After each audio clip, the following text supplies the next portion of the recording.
ఇప్పుడు జగన్మోహన్ రెడ్డి గారు వాళ్ళు ఏమనుకున్నారంటే కానీ ఇంకా వైఎస్ఆర్ కాంగ్రెస్ పార్టీ 164 సీట్స్ ఎప్పుడైతే వాళ్ళకి వచ్చినాయో ఇంకా రాదు వైఎస్ఆర్ కాంగ్రెస్ పార్టీ, దీన్ని భూస్థాపితం చేస్తామనే ఒక ఇంటెన్షన్లో వాళ్ళు వెళ్ళిపోయినారు. అంటే ఇంకా మొత్తం మాదే ఈ రాష్ట్రం అంతా అని. కానీ జగన్మోహన్ రెడ్డి గారు ఎప్పుడైతే పబ్లిక్లో తిరగడం మొదలుపెట్టినారో, మళ్ళీ పబ్లిక్ నుంచి స్పందన రావడం మొదలైందో, ఆయనను అరికట్టాలా, నిలువరించాలా, ఎక్కువ ప్రోగ్రామ్స్ చేయకూడదు, ఎక్కువ పబ్లిక్లోకి పోకూడదు అని రెస్ట్రిక్షన్స్ పెట్టాలనే కారణంతోనే ఈ కేసులన్నీ కూడా పెడుతున్నారు. ఏమన్నా ఇక్కడ ఉన్న మీడియా సోదరులకు మీకు తెలీదా అన్న, చంద్రబాబు నాయుడు గారు మీటింగులు పెట్టి 5,000 మంది 10,000 మంది మహిళల్ని పిలిచి వాళ్ళకు ఒక 500 చీరలు ఇస్తే ఆ చీరల కోసం పాపము తొక్కిసలాట జరిగి 10 మంది 20 మంది చనిపోయిన సంఘటనలు మీకు తెలుసా తెలీదా? ఇంతకు మించి నేను అడగను. ఇటువంటి గోదావరి మస్తుగా లిస్టు చాలా పెద్దది ఉంది. రాష్ట్రంలో చంపుతాము నరుకుతాము అని అంటే తప్పు, నరికితే తప్పులే. నరుకుతాము అని అంటే తప్పు, ఎవడైనా నరికితే తప్పులే. పల్నాడులో నరికినారు, అనంతపురంలో నరికినారు, కర్నూలులో నరికినారు, రోజు పల్నాడు జిల్లాలలో నరుకుతూనే ఉన్నారు. కేసులు పెట్టడంలే, నరికినోడు బయట తిరిగినాడు, చచ్చిపోయిన కుటుంబాలు శ్మశాన వాటికలంటే తిరుగుతున్నారు. దాని గురించి మాట్లాడారు. నరుకుతామనే పదం మాత్రం ఎన్డీటీవీలో వచ్చింది. ఈడ కూడా ఉంది ఎన్డీటీవీ. ఏందన్నా ఎంతవరకు న్యాయం అని నేను అడుగుతున్నా. ఆ రోజు మీరు రప్ప గురించి మాట్లాడుతున్నారు కదా, జగన్మోహన్ రెడ్డి గారు గంటన్నర మాట్లాడినాడు ప్రెస్ మీట్. ఎంతసేపు? గంటన్నర.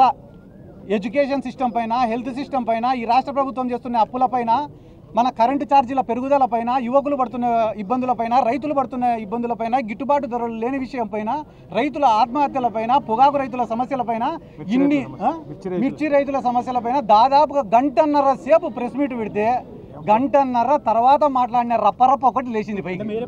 సమాధానం లేదు, సమాధానం లేదండి. చేస్తున్నారు కదా ఆల్రెడీ, ఇంకా చేసేది ఇంకా మళ్ళీ కొత్తగా చేసేది ఏముంది? వాళ్ళు అధికార పార్టీలో ఉండి చేస్తున్నారు కదా. ఇక్కడ చంద్రబాబు నాయుడు గారు ఇంతకుముందు ఒక కథ చెప్పినారు, మీకు అందరికి గుర్తుందో లేదో. ఏం రా కథ అంటే, ఒక గ్రామంలో ఒక కుక్కను చంపాలనుకున్నాడంట. కానీ ఆ కుక్కను చంపితే కానీ గ్రామస్తులందరూ వాడిని కొట్టి చంపుతారంట. కాబట్టి వాడు ఏం చేసినాడు, రోజు ఒక 10 మంది కూర్చునే కాడికి పోయి ఒరే అది పిచ్చి కుక్క రా అని చెప్తాడంట. మళ్ళీ ఇంకో గుంపు కాడికి పోతాడంట, ఒరే ఆ కుక్క నిన్ననే ఒక ముసలోని గరిచిందిరా అని చెప్తాడంట. మళ్ళీ ఇంకో గుంపు కాడికి పోతాడు, ఒరే ఆ కుక్క నిన్ననే చిన్న పిల్లోని గరిచిందిరా అని చెప్పి వన్ ఫైన్ డే ఆ కుక్కను చంపుతాడంట. చంపితే గ్రామస్తులందరూ అబ్బా పిచ్చి కుక్క చచ్చిపోయింది రా అన్నారంట. అట్లా ఈరోజు రాష్ట్రంలో నువ్వు తప్పు చేయాల్సిన అవసరంలే. రోజు ఒక 4 టీవీ ఛానళ్లలో వీడు ఆడదాం ఆంధ్రాలో 100 ఎత్తినాడు, వాడు 300 ఎత్తినాడు, వాడు 400 ఎత్తినాడు, వీడు మైనింగ్లో ఎత్తినాడు, వాడు క్వాడ్స్లో ఎత్తినాడు, వాడు లిక్కర్లో ఎత్తినాడు అని చెప్పి ఒక్క పథకం ఇవ్వకుండా డైలీ అన్ని ఛానళ్లలో జగన్ సార్ ఏం సార్ కరెంట్ ఛార్జీలు పెంచినారు కదా అంటే చెవిరెడ్డి భాస్కర్ రెడ్డి అరెస్ట్. ఏం సార్ తల్లికి వందనం ఇయ్యాలా మీరు అంటేనే వెంటనే రేపు ఎల్లుండో సిద్ధార్థ రెడ్డి అరెస్టు, 3వ రోజు మా రాజన్న అరెస్టు. అంటే అరెస్టులను చూపించుకుంటా వీళ్ళు రాక్షసులు అని చెప్పుకుంటా ఈ రాష్ట్ర ప్రజలకు మొత్తం సున్నం పెట్టే ఆలోచనలో వీళ్ళు ఉన్నారు. మీ పార్టీ కీలక నేత కొడాలి నాని అరెస్ట్ గురించి ప్రచారం జరుగుతుంది. ఆయన ఆరోగ్య పరిస్థితి బాగాలేదు అంటున్నారు. అసలు ఆయన ఎక్కడ ఉన్నారు ఇప్పుడు? వైసీపీ నాయకులంతా కొలంబో వెళ్తారని చెప్పి టీడీపీ ప్రచారం జరుగుతుంది. నిజంగా మీరంతా కొలంబో వెళ్తారా? నా పాస్పోర్ట్ కూడా పోలీసు వాళ్ళ కాడనే ఉంది, నేనే కొలంబో పోతా. నా పాస్పోర్ట్ కూడా పోలీసు వాళ్ళ కాడనే ఉంది.